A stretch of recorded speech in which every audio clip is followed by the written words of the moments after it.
രണ്ടാം വിവാഹത്തിലേക്ക് പോകുന്ന മാതാപിതാക്കളുടെ കുട്ടികൾ പല പീഡനങ്ങൾ അനുഭവിക്കുന്ന വാർത്ത പണ്ട് മുതലേ പുറത്തു വരാറുണ്ട്. അത് ഭയന്നാണ് ശരിക്കും പറഞ്ഞാൽ ഒറ്റയ്ക്കുള്ള ജീവിതം മടുത്തും പലരും കുട്ടികളെ ഓർത്ത് വിവാഹം കഴിക്കാതിരിക്കുന്നത്.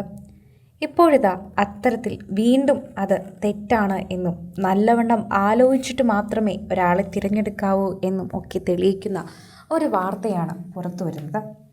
അരീക്കോട് തവനൂരിൽ മക്കൾക്ക് നേരെ രണ്ടാനമ്മയുടെ ഒരു ക്രൂരത ശരിക്കും പറഞ്ഞാൽ എല്ലാവരുടെയും കണ്ണു നനയിപ്പിക്കുകയാണ്. എത്ര ദേഷ്യമുണ്ടെങ്കിലും സ്വന്തം കുഞ്ഞിനെ പോലും നമുക്കിങ്ങനെ അടിക്കാനാകില്ല. എങ്ങനെയാണ് മറ്റുള്ളവരുടെ കുഞ്ഞിനെ ഇങ്ങനെ കൈവെക്കാനുള്ള ധൈര്യം വരുന്നത്? നമ്മുടെ നൊന്ത് പ്രസവിച്ച കുഞ്ഞുങ്ങളെ ആണെങ്കിൽ ഇങ്ങനെ അടിച്ചു കഴിഞ്ഞാൽ നമുക്ക് വളരെയധികം വേദനിക്കും. സ്വന്തം കുഞ്ഞല്ലെങ്കിൽ ചിലപ്പോൾ ഇങ്ങനെ ചെയ്യാമായിരിക്കുമല്ലേ? ഇങ്ങനെ പലരും പല രീതിയിലാണ് പ്രതികരിക്കുന്നത്. 5, 6, 11 വയസ്സ് പ്രായമുള്ള 3 കുട്ടികളെയുമാണ് ഭയാനകമായി അതിക്രൂരമായി തന്നെ രണ്ടാനമ്മ പീഡിപ്പിച്ചിരിക്കുന്നത്. ചട്ടുകവും കത്തിയും ചൂടാക്കി ശരീരത്തിൽ വെച്ച് പൊള്ളിക്കുകയായിരുന്നു ചെയ്തത്. ചിത്രങ്ങൾ പുറത്തുപോലും കാണിക്കാൻ പറ്റാത്ത രീതിയിലാണ് ഉള്ളത്. ആ കുട്ടികൾ ഇപ്പോൾ ആശുപത്രിയിൽ ചികിത്സ തേടി. ആ കുട്ടികളെ രക്ഷിക്കാൻ വേണ്ടി തന്നെയാണ് എല്ലാവരും ശ്രമിക്കുകയും ചെയ്യുന്നത്.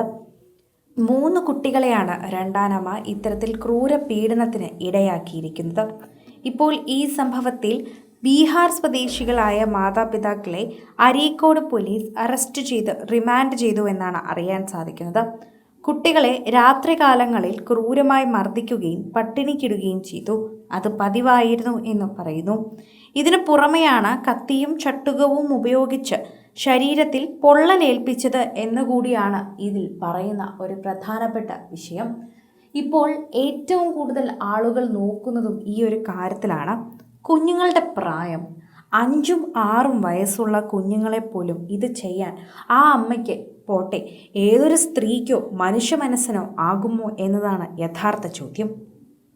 കുട്ടികളുടെ കരച്ചിൽ ദുരവസ്ഥയിലും ശ്രദ്ധയിൽപ്പെട്ട അയൽവാസികൾ നൽകിയ പരാതിയിലാണ് പോലീസ് ഇടപെട്ട് ഇപ്പോൾ ഇതിനൊരു തീർപ്പ് കൽപ്പിച്ചിരിക്കുന്നത്.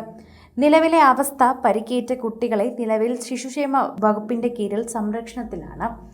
ഇപ്പോൾ ശിശു സംരക്ഷണ വകുപ്പ് അതായത് CWCയുടെ സംരക്ഷണത്തിൽ കഴിയുകയാണ് എന്നാണ് ഇപ്പോൾ കുട്ടികളുടെ അവസ്ഥയെപ്പറ്റി ചോദിക്കുന്നവർക്കുള്ള മറുപടി. ഇത്തരത്തിൽ രണ്ടാനച്ഛൻ ഉപദ്രവിച്ച വാർത്തകൾ ഒരുപാട് നമ്മൾ കേട്ടിട്ടുണ്ട്. രണ്ടാനമ്മമാരും ഉപദ്രവിക്കാറുണ്ട്. എന്നാൽ ഇത് കുറഞ്ഞു വരുന്നൊരു സാഹചര്യമായിരുന്നു ഉണ്ടായിരുന്നത്. പക്ഷേ വീണ്ടും ഇത് വർദ്ധിച്ചു വരികയാണ് എന്ന് മനസ്സിലാകുന്നു.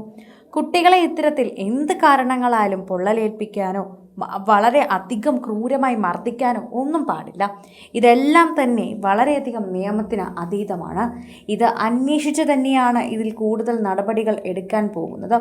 അമ്മയായാലും അച്ഛനായാലും എന്ത് തന്നെ ആയാലും ഈ സംഭവിച്ചതിൽ വളരെയധികം ദുഃഖം രേഖപ്പെടുത്തുകയാണ് എല്ലാവരും. സിനിമ, ഫാഷൻ, ലൈഫ് സ്റ്റൈൽ വാർത്തകൾക്കായി മലയാളി ലൈഫ് സബ്സ്ക്രൈബ് ചെയ്യൂ. ലേറ്റസ്റ്റ് അപ്ഡേറ്റ്സിനായി ബെൽ ബട്ടണും അമർത്തുക.